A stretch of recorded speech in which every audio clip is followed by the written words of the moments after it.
Hi, it's Dennis Daly welcoming you to Old Time Radio on Monday, a complete Old Time Radio episode. And you know, before Jack Webb had the reputation and clout to start Dragnet, he was in a lot of really weird kind of shows, including this one.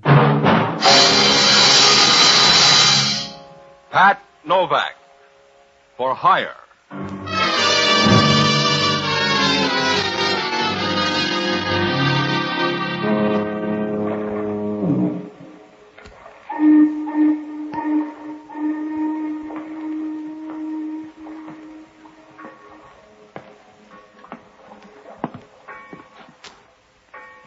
Sure, I'm Pat Novak, for hire.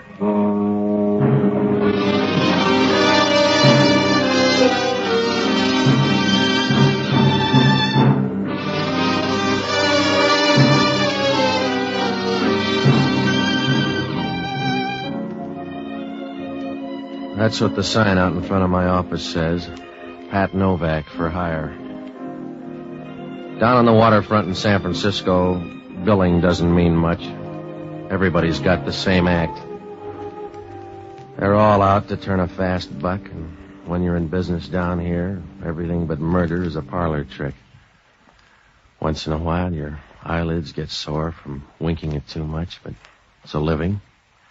You get to meet the best people in town. There's only one hooker you're liable to wake up some morning dead. Because around the waterfront, you don't need a union card for trouble. It sneaks up and paws you like a wet ghost. I found that out when I met Bruno Zweiss. I closed up early Tuesday night, and I went home to catch up on last month's sleep. I don't know how long I was in bed. Must have been about 11 when I woke up. The room was dark and as stale as last year's Christmas candy. I had the goofy feeling that somebody was in the room with me. I was breathing kind of hard, and I stopped to have a listen. Somebody was sitting on my bed. Either that or the landlord had put in an echo. I listened again. Hello, Novak. You're mixed up, friend. I pay the rent here. Get your hands away from the light, Novak. Just be a good boy, and you can collect your old age pension. Now, look, I'm not crazy about waking up with strangers sitting on my bed, especially if they got baritone voices. Now, say your piece and beat it. Don't get jumpy, mister. When your eyes get used to the dark, you're going to see a gun about a foot away from your nostrils.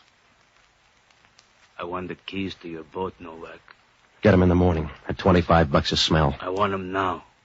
Just tell me where they are. I'll do the rest. Don't get big-hearted. I don't want chatter and cocktails. I want those keys. Unless you want your face to look like a rump roast, you'll start talking. The keys are in the bottom drawer of the desk. That's the boy. Gonna borrow your boat a while. You'll get it back by noon tomorrow. There's the boat keys. 2 of them are. The rest open the front door of the U.S. Mint. Sorry I can't stay around, Novak. You sound like a card. Sleep tight, Novak. This'll have to do for a lullaby.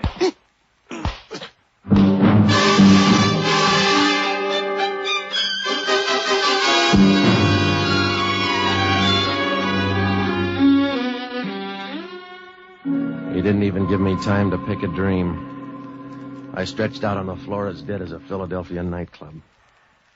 I don't know how long I stayed out of the ball game. Must have been a couple of hours, because when the phone rang, it was past midnight. I reached over to pick it up, but my hands were as steady as a maple leaf in a hurricane, and my head was big enough to sell by the pound. I finally found it in the dark and started talking. Hello? Hello, Novak. This is Joe Powers down at Pier 19. You awake? Sure. Hey, you sound groggy. Oh, it's a sedative. What's on your mind? One of your boats just drifted in. Guess what? I don't have to. It's smashed up, and you want to offer me $50 salvage. Hey, that's right, Novak. You're psychic. I'm a patsy, you mean? Some gunsel borrowed the boat a couple of hours ago. Came in here, told me a bedtime story, and took the keys. Well, you better hop right down here. It'll keep, Joe. No, it won't. Hurry up or you'll run a dead heat with homicide. There's a dead guy in the boat. Well, it must be my playmate. I don't know. He didn't say. But you better grab a cab and get on down here. There's going to be a lot of questions. Sure, if you meet any good answers, save a couple for me.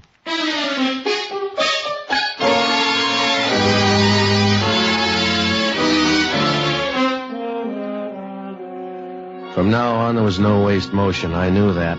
If homicide was on the case, that meant Inspector Hellman. He's a real nice guy, if you like his type. I had to do something soon. If I didn't, I'd have about as much chance as a pound of liver at a cat show. So I jumped into some clothes, and I was starting out of the apartment when I missed my wallet. The keys were attached, and that gunsel had taken the whole works. I began to get mad. For $70, you can get a Scotch hangover instead of the kind I had. And if you're lucky, a couple of good memories. So when I drew up at Pier 19, it didn't look like the sunny side of the street. Joe Powers was waiting for me. You got the first round, Patsy. Homicide hasn't showed yet. I'm full of luck tonight. Where's the boat? Oh, right over here. Lots of fog tonight, huh, Joe? You're walking on it. Well, there it is.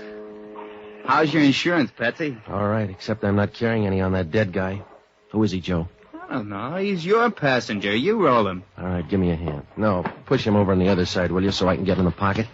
Is he the same guy that took the keys? I don't know. If he is, he never looked lovelier. There's nothing in this pocket. This one's empty except for a comb. He sure spent my $70 in a hurry. Must have thrown in the wallet for a nightcap. No identification. We should have bought a scorecard. Hey, here on the floor. It's a key. Let me see that, Joe. Room 425, Royal Arms Hotel. Where is it? That's a dive down on Turk Street. Well, say hello to Homicide for me. Oh, you're not bright tonight, Novak. Well, I'm not going to stay around here. They'll pick me up faster than a gin fizz. What am I going to tell him? Anything you like, Joe. Shift into freewheeling and let them follow, but I'm not going to hang around for a pinch. I'm one boat and $70 short. Tell it to Homicide. I don't like manual labor that much. See you later.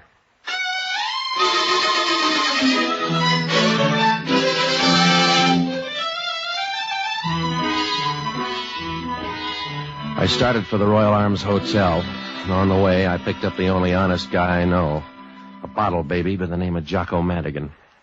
He's a good man, except he thinks it's a waste of the taxpayers' money to put alcohol in torpedoes. I hauled him out of the Hunt Room bar, and we walked down the street to the Royal Arms Hotel. It was the perfect spot for a missionary. The lobby looked like the first act of Rain. There was a pinball machine in one corner, a couple of last year's girls in this year's slacks, and a bleary-eyed little night clerk. He looked like a well-groomed laundry bag, and he gave us the fisheye as we started upstairs.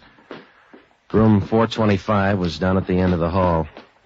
Jocko didn't care if we ever got there.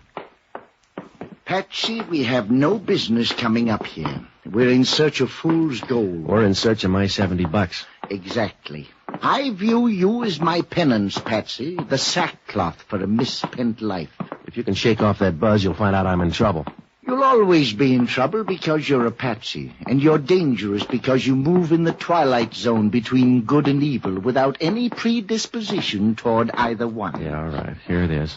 425. Nobody home. Let's go in. It's housebreaking. Now, look, Jocko, I want my $70. I'm going in.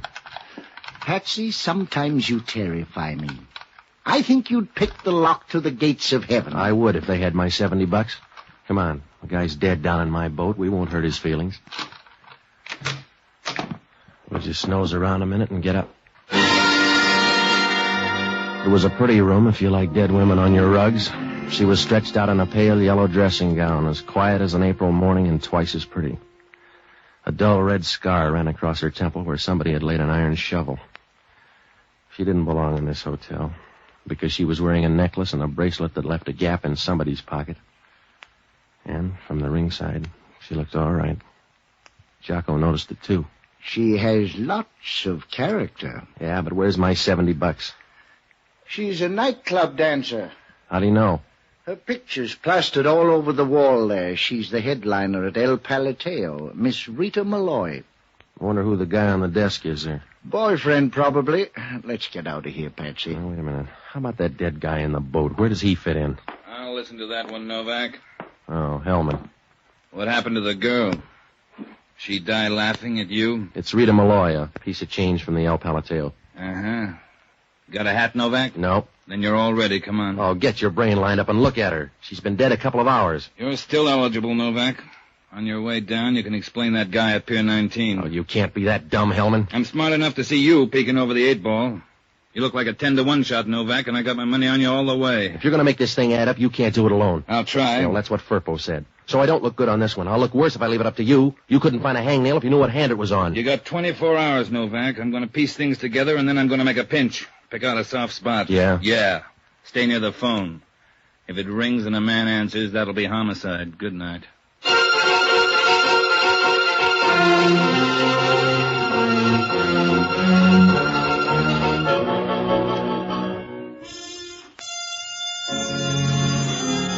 Hellman was right.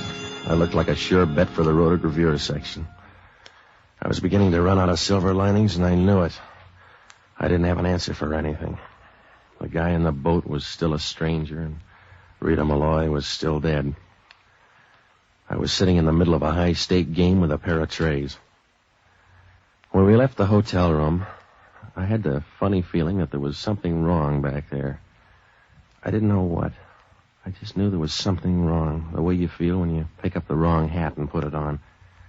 The position of the body, those pictures on the desk, I didn't know, but there was one detail that didn't set right. Well, I told Jocko to hang around headquarters, and I started for the El Palateo. It was like all the rest. A little melancholy bar on Mason. A fire trap with a cover charge. The decor looked like early Franco. The floor show was on as I fought my way up to the bar. Excuse me, please. I'm sorry, lady. Can I get through here, please? How about a drink? Your idea. What do you want? Scotch. Soda or water? Water.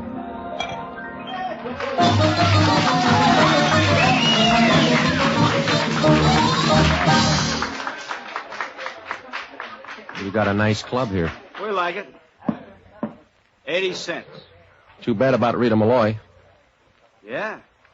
You don't seem heartbroken about it. I'm not a mother. 80 cents. Anything wrong, Eddie? No, boss. This guy's crying in his beer about Rita Malloy. Oh.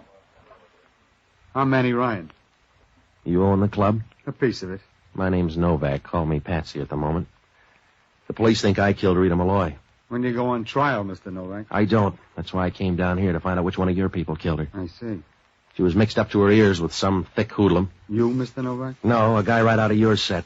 He came rolling in with the tide this morning, playing rigor mortis all over my boat. Look, Novak, you better go see someone else to tell your troubles to. I'm a busy man. Yeah, well, so am I, getting out of a murder rap. You knew her, Ryan. In fact, I got an idea you knew her pretty well. Let's not talk that way about the dead. Your picture splattered all over her apartment. Were you engaged to her? That's one way of putting it. You better have a big fat alibi ready for tonight. Homicide's going to think you killed her. I'm betting on you for the finals, Novak. I don't need an alibi. She was a friend of mine. That's why you need one. People just hate their enemies, but they kill their friends. You better stay out of the public library, Patsy. You're not smart enough to understand epigrams. I'm smart enough to find out where you were from 10 o'clock until midnight. Go ahead. Circle around the club. But keep a drink in your hand. We run for profit.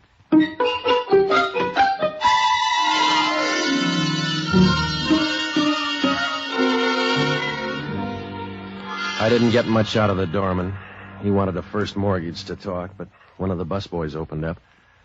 He told me that Ryan and the girl had brawled the night before. Also, that Ryan left the club for about an hour tonight. Well, that put him on the list anyway. But it began to look more and more like a one-horse race. Well, I got one other lead. A clarinet player in the band wanted to harmonize with Rita Malloy, but there wasn't much else to go on. And then I spotted the gal who had taken Rita Malloy's job in the show. She was just finishing her number, and so I followed her back to a dressing room. When she opened the door, I got a nice warm feeling like a melted cheese sandwich, and I was looking around for a rope to hang on. She was pretty. And when she said hello, you knew it was time to send in the varsity. Good evening. For some people, you mind if I come in? It's late in the season. I can't be choosy. I'm Pat Novak. I'm Tony Drake. What do I do, tremble? Talk, mostly. Did you know Rita Malloy? Around here, that was an occupational hazard. The police think I killed her. Did you? No. When I got there, they were tearing down the goalposts. Oh, that's too bad. I'd have been very grateful. It's something I'd like to try. Are you switching the topic, Mr. Novak, or have I been in the big city too long? I just want to know who killed her. You got any ideas? Nope. How about your boss? Maybe. She was getting a little frayed around the edges. How's his temper? No worse than a cobra's. He might have done it, but I doubt it. Anybody else? She was putting in a little overtime with a thug. Not a big, porky guy with a deep voice? I never saw him. I just heard that he was trying. Must have been quite a line. Anybody else? How about that clarinet player? No play. He was just a salmon swimming upstream. I see. Well, do me a favor, will you, Tony? All right. You only get one, so make it a good one. They're tailoring me for a trip over the hill unless I show up with a fistful of answers. Now, can you give me a list of all of Rita Malloy's friends? I can write them all down on a piece of confetti. I mean, everybody close to her. The people around the club here. The people on the outside. I'll pick it up in a half hour at your apartment. At my apartment? Yeah, at your apartment. All right, don't get sore. I was just inquiring, not complaining. All right. One other thing, Angel. Yes, Patsy? Don't forget to put yourself on that list. Be seeing you.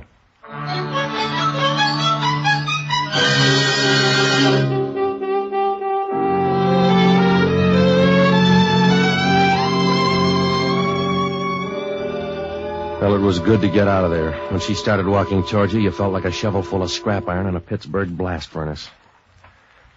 Well, I called up Jocko at headquarters. He didn't seem to be worried about me. He was thirsty. The guy on the boat hadn't been identified yet. The coroner said he died of severe bruises and that Rita Malloy checked out with a fractured skull. I gave Jocko Tony Drake's number, and I started for her apartment. I couldn't have done better with Aladdin's lamp.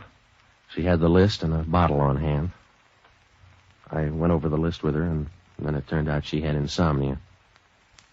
The radio was turned down to room temperature. I was working on my fifth drink when the phone rang. Oh, let it ring, Patsy. Oh, I better get it, baby.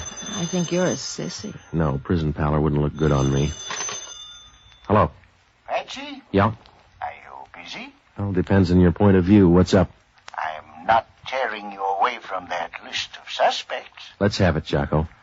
They just identified the dead guy on your boat. His name is Bruno Swice. He's wanted in Miami, Florida. He's a hired gunman. Good. Now jump over and see Paul Stangl at the Chronicle Morgue, huh? I already have. There's no tie-up between Bruno Swice and Rita Malloy. There's gotta be. Those two killings are tied up like ham and eggs. Hellman just got a report from the Harbor Patrol. They found a buoy knocked out of place. They figure your boat did it and Bruno got killed in the crash. What does that do to things? Oh, it clarifies them enormously. This way you're going to hang for only one murder. Good night, lover.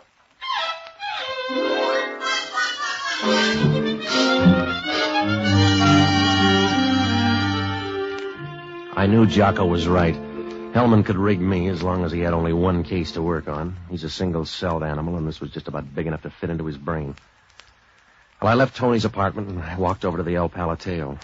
Must have been about 4 o'clock in the morning. It was still dark enough for me to kick in a back window without being seen. I headed straight for Manny Ryan's office, and I started going through his stuff. It was like trying to separate a ton of salt and sugar dumped in the same bin. I went through most of the drawers, and in the last one, I got a hold of something. I grabbed the phone on Ryan's desk, and I called Hellman.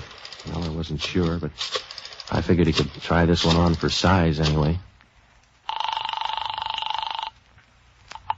Police headquarters. Give me Hellman and Homicide. Yeah.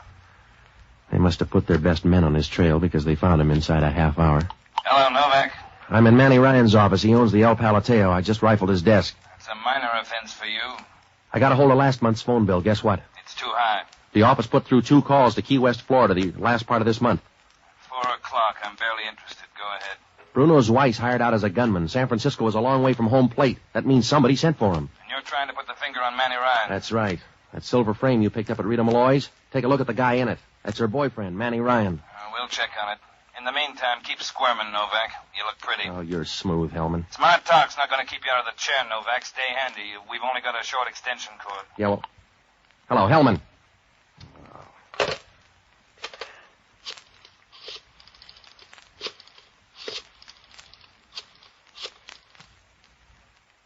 Hello, Lupos? Frank, is Jocko Madigan there? Good. Put him on, huh? Hello, Jocko. Now listen, I'm up at Manny Ryan's place. Yeah, that's right. I'm not sure, but I think that Ryan's the...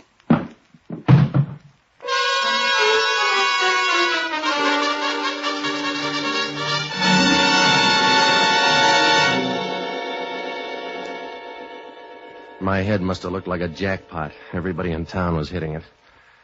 I rolled over and played dead for about 5 hours. It feels better when you've had a dress rehearsal. I woke up in my apartment. The sun was streaming through the window and hit the bed. I looked like the muslin counter after a sale. It turned out I was the host and didn't know it. Jocko was sitting at the table having breakfast. The bottle was almost half shot. Good morning. How's the other world?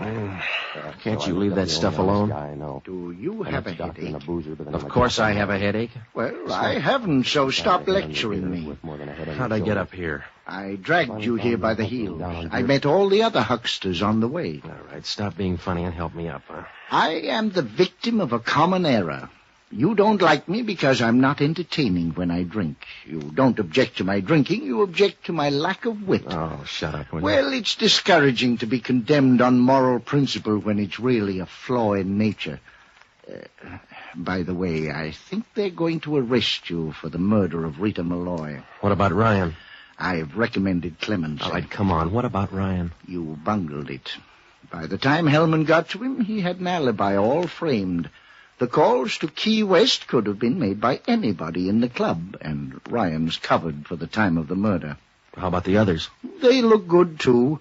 Your girlfriend, Tony Drake, was gone for a while the night of the murder. Hellman won't bite. She's just sitting there ready to spring an alibi.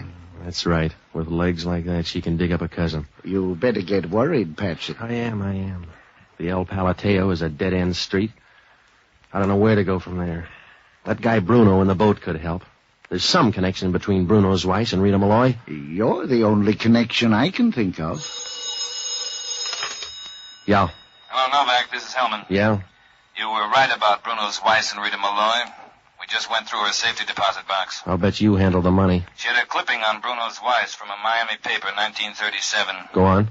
Divorce action between Weiss and Miss Olga Pryor. Well, did you look up Olga Pryor? That's where we run out of gas. Nobody knew her. We have no description. Well, how about Rita Malloy? Any dope on her before 1937? I was going to ask you. You were in the room with her when she died, don't you know? No, I don't. I'm disappointed.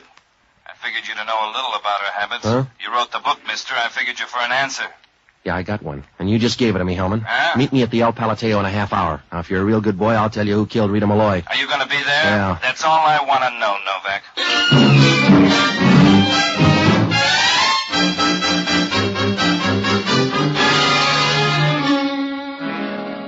Things were falling into place like a fixed roulette wheel. Right from the first, I knew that there was something goofy about the picture in Rita Malloy's hotel room. I wasn't sure. I just knew I had something in the back of my mind. I didn't tumble until Hellman tipped the mint. And then everything was cakes and ale.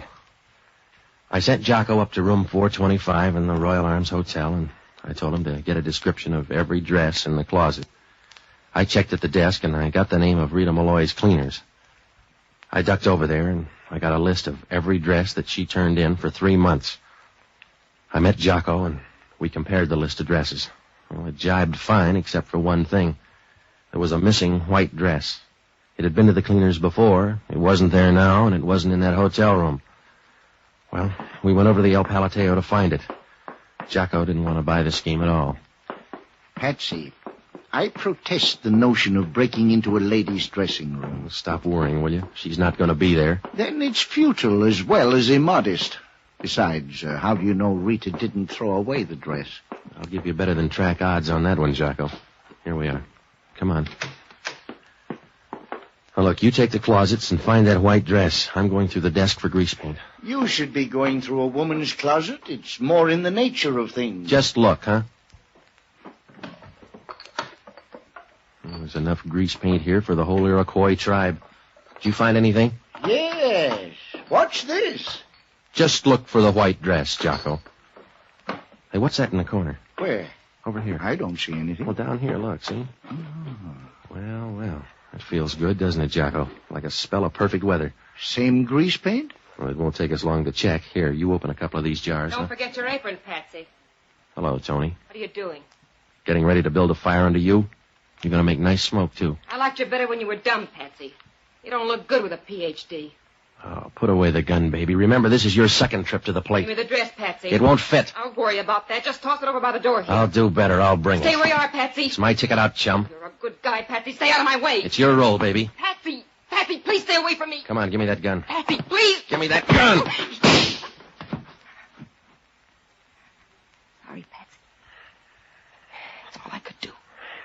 Yeah, sure. You want to take a look at her, Jocko?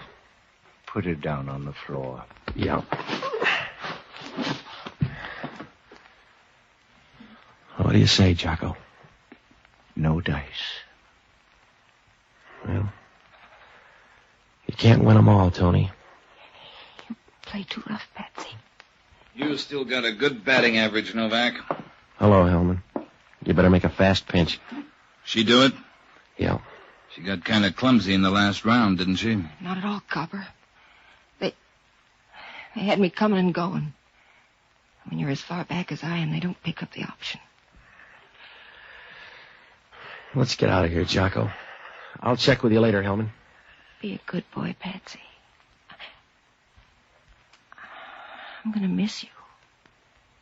You were getting to be my favorite hobby. Yeah.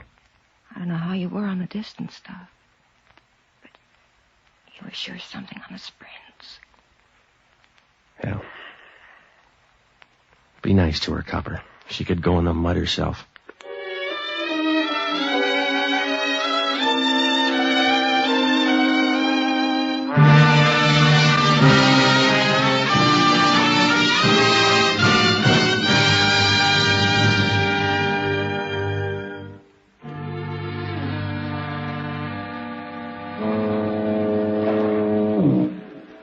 Well, it was blackmail, of course. Tony was once married to Bruno's Weiss. Rita Malloy found out and started to squeeze Tony. Well, Tony wouldn't buy that, so she killed Rita Malloy in her hotel room. She made one mistake. I didn't tumble until Hellman mentioned a woman's habits. Then I knew what was wrong with that picture back in Malloy's hotel room. It hit me like a discordant note in music. Rita Malloy was lying on the floor in a dressing gown, but she was still wearing her bracelet and necklace. Well, when a woman undresses, she always takes her jewelry off first, and then she takes off her dress. Rita Malloy didn't do that, so I took a flyer and decided that somebody had taken the dress off her and put on a dressing gown. Why? Well, because there was something wrong with the dress. It pointed too much in one direction. Oh, it could be a lot of things, but probably grease paint. Tony called Bruno out here. He was supposed to use my boat to dump the body, and when he didn't make it, Tony got scared and lugged away the dress. My $70? Well, it would have looked better on a fixed fight. Well, Hellman asked only one question. How did I happen to know that when a woman undresses, she always takes off her jewelry first? I must have read it somewhere.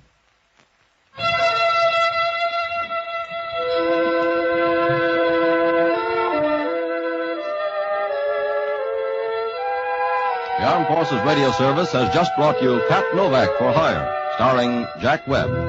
Pat Novak is produced by William P. Russo. Jocko Madigan is played by Tudor Owen. Inspector Hellman is played by Raymond Burr. Music was composed and conducted by Basil Adler. Be with us again next week when over most of these same stations we'll bring you Pat Novak for Hire.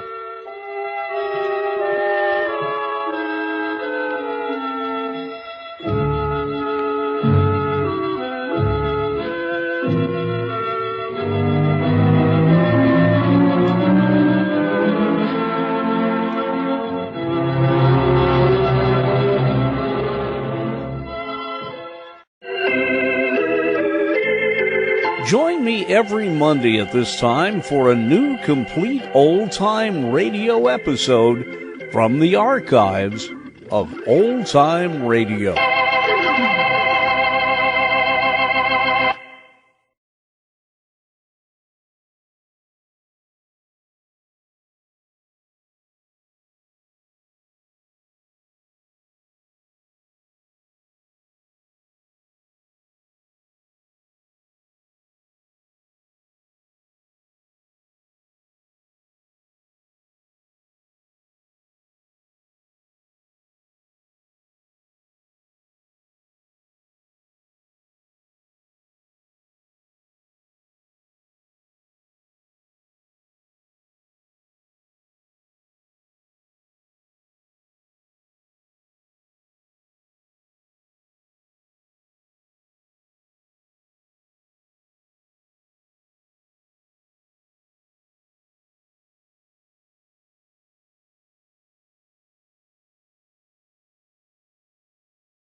Join me every Monday at this time for a new complete old-time radio episode from the archives of Old Time Radio.